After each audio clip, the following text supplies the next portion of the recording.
Programang ito ay rated SPG. Striktong patnubay at gabay ng magulang ang kailangan. Hindi tatanggapin ni Ramon na anak niya si David dahil akala niya ay trinaydor siya nito.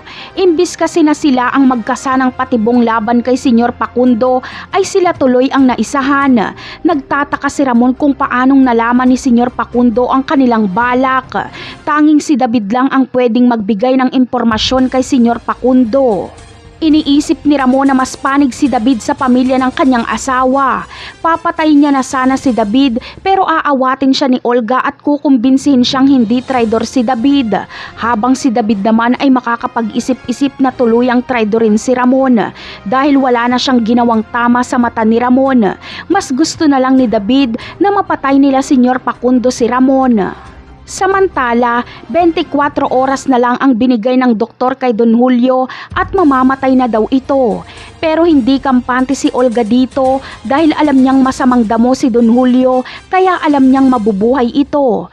Kaya si Olga na mismo ang gagawa ng paraan. Tatapusin niya si Don Julio.